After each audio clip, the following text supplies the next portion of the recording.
Shimoga district small scale industries and marketing producers union के आज ज़िलाई सदर के तौर पर म्यूनसिपल ऑफिस बानो बिला मुकाबला मुंतखब हुए हैं। एक अहम ओहदा है इंडस्ट्रीज़ के सेक्टर में। पहले हम बात करेंगे कि इस सेक्टर के ज़रिए से क्या कुछ काम किया जा सकता है और किस तरह से इंडस्ट्रीज़ के शोबे में नौजवानों को आगे लाया जा सकता है। मैडम वेलकम, आपके सवाल है न्यूज़ में। सबसे पहले मुबारकबाद है कि आप जो हैं इस एक अहम शोबे की सदर मुंतखब हुए हैं। तो बताइए कि इस शोबे के ज़रिए से आप क्या खदमात अंजाम दे सकते हैं और ये किस लिहाज से अहमियत का हम है। अस्सलाम वालेकुम। सबसे पहले आपका भी शुक्रिया अदा करती हूँ कि आपने मुझे मुबारकबाद दी। ये हर डिस्ट्रिक्ट में ये छोटी सनत के 2 तजारतगार हैं, स्मॉल इंडस्ट्रियलिस्ट, इन तमाम को मिलाकर और एक इंडस्ट्रियल कोऑपरेटिव सोसाइटीज़ को मिलाकर, हर ताल्लुक की सोसाइटी को मिलाकर एक डिस्ट्रिक्ट लेवल पर एक कोऑपरेटिव सोसाइटी रहती है। इसी तरह से शिमोगा डिस्ट्रिक्ट में एक कोऑपरेटिव सोसाइटी है, small industries producers marketing sales and marketing cooperative society उसे कहा जाता है। इसमें हमारे कम से कम 300 स्मॉल एंटरप्रेन्योर्स हैं, इंडस्ट्रियलिस्ट, छोटे छोटे कारखाने वाले, वो हमारे मेंबर्स हैं। उसके अलावा हर ताल्लुक में 3 या 4 इंडस्ट्रियल कोऑपरेटिव सोसाइटीज़ भी छोटे छोटे सन्नत करने वाले, उन तमाम को मिलाकर एक शेयर को डाल कर वो अपनी तरफ से कोऑपरेटिव सोसाइटीज़ मिलाकर है। हमारे यहाँ 2 डिवीज़न होते हैं, एक सागर डिवीज़न और शिमोगा डिवीज़न। इसे दोनों तरफ से मिलाकर 14 डायरेक्टर्स का इलेक्शन किया जाता है। इससे 15 डायरेक्टर्स का इलेक्शन किया जाता है। उसमें यूनिट्स के अलग इलेक्शंस होते हैं, कोऑपरेटिव विंग के अलग से होते हैं। मैं शिमोगा डिस्ट्रिक्ट शिमोगा डिवीज़न की तरफ से भद्रावती की तरफ से मेरी अपनी एक कोऑपरेटिव सोसाइटी भद्रावती में रहने के बावजूद, वहाँ रहने की वजह से यहाँ पर कंटेस्ट की। यूँ तो ये जब मैं ज़िला पंचायत की प्रेसिडेंट थी उस वक्त जो भी गवर्नमेंट ऑफिसर्स में सप्लाई की ज़रूरत है, चाहे तो ये फर्नीचर्स हो स्कूल को या कॉलेजेस को हो या डिपार्टमेंट को हो, पिक्चर्स हो या स्कूल्स को यूनिफॉर्म्स हो या कंटेंजेंस हो, हर रोज़ाना के जो स्टेशनरीज हो, ये तमाम सप्लाई करने का आर्डर हर डिस्ट्रिक्ट में वही DSMS को मिलता था। उस वक्त इंडस्ट्रीज डिपार्टमेंट के जॉइंट डायरेक्टर उसके सदर रहते थे और उसके IAS ऑफिसर चीफ सेक्रेटरी ज़िला पंचायत सदर रहते थे और जॉइंट डायरेक्टर के इंडस्ट्रीज डिपार्टमेंट वो MD रहते थे। तो हम तमाम आने के बाद हमको ये महसूस हुआ कि इसकी भी एक इलेक्टेड बॉडी रही तो अच्छा होता। उस वक्त से अमेंडमेंट किया गया। उस 2000 मेरे ख्याल से 1998 से ये कोऑपरेटिव सेक्टर में डायरेक्ट इलेक्शन के तहत ये वजूद में आई। उस वक्त से पहले वक्त से भी मैं वहाँ पर डायरेक्टर की तहत वहाँ हूँ। उसकी एक वक्त इससे पहले भी 2 वक्त प्रेसिडेंट हुई थी। इस बार इलेक्शन बहुत टफ था। हम लोगों को, कांग्रेस वालों को और BJP वालों को बहुत बड़ी टक्कर थी यहाँ पर। हम तमाम मिलकर दोनों डिवीज़न में भी हमारी पल्ला हमारा भारी रहा। हमारे मेरे ख्याल से हमारे 12 डायरेक्टर्स हमारे चुनकर आ गए, उनके 5 सिर्फ डायरेक्टर्स हुए थे। तो वहाँ पर प्रेसिडेंट का इलेक्शन भी वो लोग भी एप्लीकेशन डाले थे। जब उनको पता चला कि यहाँ पर उनकी मेजॉरिटी नहीं है तो उन्होंने विड्रा कर लिया। इसके बाद मुझे अनकंटेस्ट प्रेसिडेंट का होना पड़ा। तो सबसे बाद मैं पूरे डायरेक्टर्स को और तमाम जो दुआओं के साथ मुझे मेरी तरक्की के लिए दुआ कर रहे हैं उनका शुक्रिया अदा करती हूँ। इसका अहम काम क्या है बोले तो जो छोटे छोटे सन्नतकार हैं उनसे जो प्रोड्यूस करते हैं वुडन इम्प्लीमेंट्स और स्टील इम्प्लीमेंट्स जो तैयार करते हैं, वो गवर्नमेंट टेंडर जो बुलाते हैं हर डिपार्टमेंट में इसकी ज़रूरत है। कंप्यूटर से पकड़कर इलेक्ट्रॉनिक गुड से पकड़कर हर चीज़, इसका एरिया बहुत बड़ा है ये सोसाइटी का। जो छोटे इंडस्ट्रियलिस्ट वो प्रोड्यूस करते हैं उसका सप्लाई हमारी DSMS के ज़रिए वो सप्लाई दिया जाता है। बाकायदा टेंडर में पार्टिसिपेट करना। इससे पहले डायरेक्ट सप्लाई ऑर्डर मिलता था हमें लोगों को। पहली मरतबा जब मैं 2004 में इसकी प्रेसिडेंट हुई तो स्टेट को नंबर 1 पर थी हमारी सोसाइटी।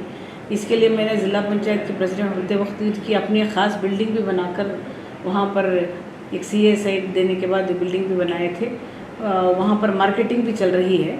तो डायरेक्ट ऑर्डर मिलता था, अब हम लोगों को कॉम्पीट करने के लिए मुश्किलात हो रही हैं। तो ये जो हमारे छोटे छोटे सन्नतकार हैं जिनको अपनी बल पर स्टार्ट करने की मुश्किलात आते हैं, बनाने के मार्केटिंग की मुश्किलात आते हैं, तो इसके लिए हम लोगों से राबिता करें तो चाहे डिपार्टमेंट की तरफ से हो चाहे अपनी तरफ से हो, उनको हर तरह की सहूलत देने का हमारा सबसे बड़ा एक ऑब्जेक्टिव सेम्स एंड ऑब्जेक्टिव्स में आता है। तो हर डिस्ट्रिक्ट में DC और चीफ सेक्रेटरी ज़िला पंचायत या कारपोरेशन के कमिश्नर हैं, हम लोगों से राबिता हैं। ये किसमें सबसे अहम क्या, हमारे जो सेक्रेटरी जिस तरह दूसरे कोऑपरेटिव सोसाइटीज़ के सेक्रेटरीज उन्होंने वो अपॉइंट करते हैं, लेकिन हमारी सोसाइटी में गवर्नमेंट की तरफ से रूरल एरिया ज़िला पंचायत के डिप्टी डायरेक्टर KVIC हैं, वो हमारे MD का है हमारे एज पर द बाइलाज। तो हमें गवर्नमेंट से डायरेक्ट, ये सभी गवर्नमेंट की कोऑपरेटिव सोसाइटी के वैसा ही है वो, इसलिए हमें तरक्की करने के लिए थोड़ा आसानी हो सकती है। गवर्नमेंट ऑफिसर खुद इन्वॉल्व होते हैं वो। तो मैं चाहती हूँ कि इस बार हमारे ज़्यादा से ज़्यादा हमारे लेडीज़ घरों में बहुत छोटे छोटे सनत कर रहे हैं, छोटी छोटी कारोबार कर रहे हैं, उनको अपनी तरफ से एक एंटरप्रेन्योरशिप एनरोलमेंट कराना। उनको जब वो एनरोलमेंट करें तो उनको एक गवर्नमेंट की तरफ से एक सनद मिलती है, उस सनद के ऊपर जॉइंट डायरेक्टर की तरफ से और बैंकिंग की तरफ से लोनिंग की फैसिलिटीज़ है, सब्सिडी है, अक़लियतों के लिए माइनॉरिटी डिपार्टमेंट से है, SC/STs को सोशल वेलफेयर डिपार्टमेंट से, बैकवर्ड्स को बैकवर्ड डिपार्टमेंट से, और जनरल वालों को भी कोई ना कोई एक डिपार्टमेंट से उनको सब्सिडी और लोन की फैसिलिटीज़ भी है। इस तरह से मैं चाहती हूँ कि डिस्ट्रिक्ट के हर औरत और हर हमारे अक़लियत और बैकवर्ड्स ये तमाम लोग अपने आप को एनरोल कराना है। जब वो यूनिट बोल के एनरोल हो गया तो उनको ज़मीन ख़रीदने से लेकर उनको इम्प्लीमेंट परचेस करने से लेकर और उनको मार्केटिंग कैसा करना, सप्लाई कैसा करना, प्रोडक्शन में कैसा, और गवर्नमेंट में डिपार्टमेंट में बैंकिंग में प्रेजेंटेशन किस तरह से करना लोन लेने के लिए, और फैसिलिटीज़ क्या क्या हैं, इसके लिए हमारी सोसाइटी को राबिता कर सकते हैं। हमारे साथ हमारे सोसाइटी के official member joint director DIC वो भी हमारे मेंबर हैं, और कोऑपरेटिव डिपार्टमेंट DRCS जो वो भी हमारे मेंबर है, और ये DCC बैंक के MD भी हमारे 10 मेंबर है। कुल मिला के एक फाइनेंशियल इंस्टीट्यूशन के साथ साथ एक मार्केटिंग सोसाइटी भी है, इसलिए हर एक को अपनी राह दिखाने के लिए एक सोसाइटी अच्छा काम अंजाम दे सकती है। आज बड़ी खुशी है कि मुझे अभी तीसरा मर्तबा सोसाइटी की प्रेसिडेंट, इससे पहले भी 1 साल पहले से अब तक मैं ही थी, इस बार भी मुझे मौका मिला है। मुझे एक हर वक्त बात ये खटकती है कि ज़्यादा से ज़्यादा यहाँ हमारे लोग ये इंडस्ट्रियल सेक्टर में बहुत लगे हुए हैं, चाहे वो गैरेजेस में हो, चाहे छोटे छोटे साइकिल शॉप्स हो, हर कोई ये मोटर पार्ट्स के जो है ये कारोबार में ज़्यादा से ज़्यादा 60% अक़लियत ही हैं। तो इन लोगों की अगर ये तमाम मिलकर या तो स्मॉल एंटरप्रेन्योर्स हो सकते हैं या अपनी एक छोटी कोऑपरेटिव सोसाइटी भी बना सकते हैं, उसको हम यहाँ एनरोल कर सकते हैं डिस्ट्रिक्ट लेवल में। अब फर्ज करो यहाँ शिमोगा में मोटर पार्ट्स की एक सोसाइटी है, वो इंडस्ट्रियल सेक्टर होने के नाते वो हमारे से मेंबरशिप ले सकते हैं। तो डिपार्टमेंट को जो भी मोटर पार्ट्स के ख़रीदने के लिए अगर ज़रूरत है तो हम उनको राबिता कर सकते हैं। और उसके अलावा भी हाउसिंग की अगर फैसिलिटी उन लोगों को होना चाहिए तो हाउसिंग डिपार्टमेंट की तरफ से हम उनको राबिता करा सकते हैं। इसका स्कोप बहुत वाइड है, तो मैं चाहती हूँ कि हर डिपार्टमेंट से हर वो लोग जिनको नहीं मिल रहा है, कुछ भी सहूलत नहीं मिल रही है, उन लोगों तक पहुँचाया जाए ताकि अपने आप को माली हालत उनकी सुधार सके। और सबसे बड़ा यह है मार्केटिंग का प्रॉब्लम होता है। मार्केटिंग के प्रॉब्लम के लिए ही हम गवर्नमेंट से राबिता कर रहे हैं। मैंने खुद असम्बली में एक सब्जेक्ट के नाते ये भी उठाया है कि जिस तरह से पहले डायरेक्ट ऑर्डर दिया जाता था 50 लाख 60 लाख 1 करोड़ तक भी डायरेक्ट सप्लाई था, स्कूल्स के फर्नीचर्स हो, अलमारास हो, या हॉस्टल के कार्ड्स हो, या कंप्यूटर्स हो, और या सारी स्टेट के स्कूल्स को पेपर सप्लाई भी हमारी ये सोसाइटी से किया जाता था। तो इस तरह से डायरेक्ट सप्लाई अगर हमारी सोसाइटी को मिल गए, ये यूनिफॉर्म्स के लिए हमारे बहुत से लेडीज़ अपने घरों में काम कर रहे हैं, वो आसानी से सी कर दे सकते हैं, उनको एक रोज़ी रोटी मिल जाएगी। इस तरह से इसका बोर्ड में इसका स्कोप बहुत बड़ा है, लेकिन लोगों को आइंदा आकर ये समझना है और इसमें एनरोल करना है। अपने आप को एनरोलमेंट ऑनलाइन में बड़ी आसानी है, कोई मीडिएशन नहीं है, ऑनलाइन में जाकर अप्लाई कर सकते हैं। जैसा कि स्किल डेवलपमेंट ट्रेनिंग की जहाँ वहाँ जो ट्रेनिंग दे रहे हैं वो भी हमसे राबिता कर सकते हैं, किस तरह से ट्रेनिंग होने के बाद कैसा हम स्टार्टअप कर सकते हैं। मैं अब स्टार्टअप्स वालों को भी बुलाकर एक मीटिंग करने जा रही हूँ। तो बहरहाल we can do anything and everything इस इंडस्ट्रियल सेक्टर में कर सकते हैं। तो बड़ी खुशी है कि इस तरह का मौका मुझे फिर मिला। मैडम एक छोटा सा सवाल है कि आमतौर पर कोऑपरेटिव सेक्टर में माइनॉरिटीज़ का रिप्रेजेंटेशन बहुत कम होता है, हालांकि हर शोबे में हर प्रोफेशन से वो जुड़े होते हैं, लेकिन कोऑपरेटिव सेक्टर में इन्वॉल्वमेंट कम हो रहा है, इसकी क्या वजह है?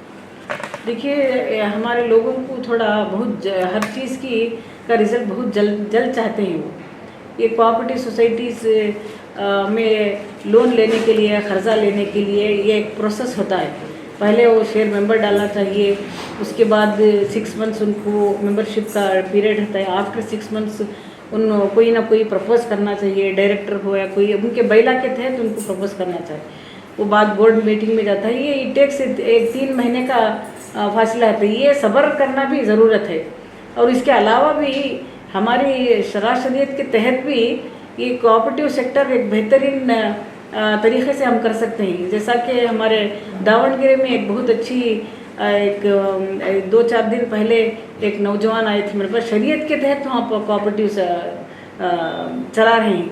मैंने से डिस्कशन करने के बाद पता चला कि तो आपको फ़ायदा कैसा, आप किस तरह से चलाते हैं, एम्प्लॉइज़ को सैलरी कैसा देते हैं। तो उन्होंने कहा सामने जो कर्जा लेने आते हैं उनको बिठाकर उनकी जो फ़ायदा होता है उनको उसमें इतना % बोल के वो ले सकते हैं, वो जायज़ भी है। तो इंटरेस्ट के ना लेने का देयर इज़ नो प्रोविज़न। तो ऐसा करने से हमारे बहुत से हर स्टेट में ऐसे ब्रांचेस खोल रहे हैं, इंशाल्लाह बहुत अच्छा चल रहा है और वो मटेरियल भी दिला रहे हैं। इस तरह से अपने आप को एनरोल करना चाहिए। अब मैं गवर्नमेंट से भी और हमारे माइनॉरिटी मिनिस्टर ज़मीर अहमद साहब को से बोले कैपिटल इन्वेस्टमेंट होना चाहिए कोऑपरेटिव सोसाइटीज़ को।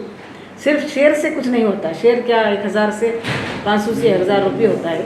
अपने आप को वो 1,000 बोल के हज़ारों की तादाद में शेयर डालते हैं, उनको देने के लिए पैसा नहीं रहता। तो बैंकिंग में हमारे लोगों को लोन देने के लिए किसी न किसी वजह से वापस भेजा जाता है।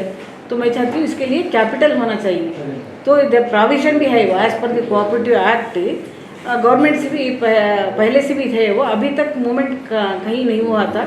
इंशाल्लाह हमारी अक़लियत डिपार्टमेंट की तरफ से हर शोबे में सहूलत मिल रहे हैं। ये मैं चाहती हूँ कि इस तरह से भी अक़लियतों की कोऑपरेटिव सोसाइटीज़ को एक कैपिटल इन्वेस्टमेंट दे, ये शेयर कैपिटल दे या शेयर फ़ी दे। ये तमाम प्रोविज़न जो जनरल स्कीम्स में है यहाँ पर दिया गया तो बहुत से लोग उनको देखिए एक स्मॉल एक मिसाल बोलती हूँ, यशस्विनी कार्ड।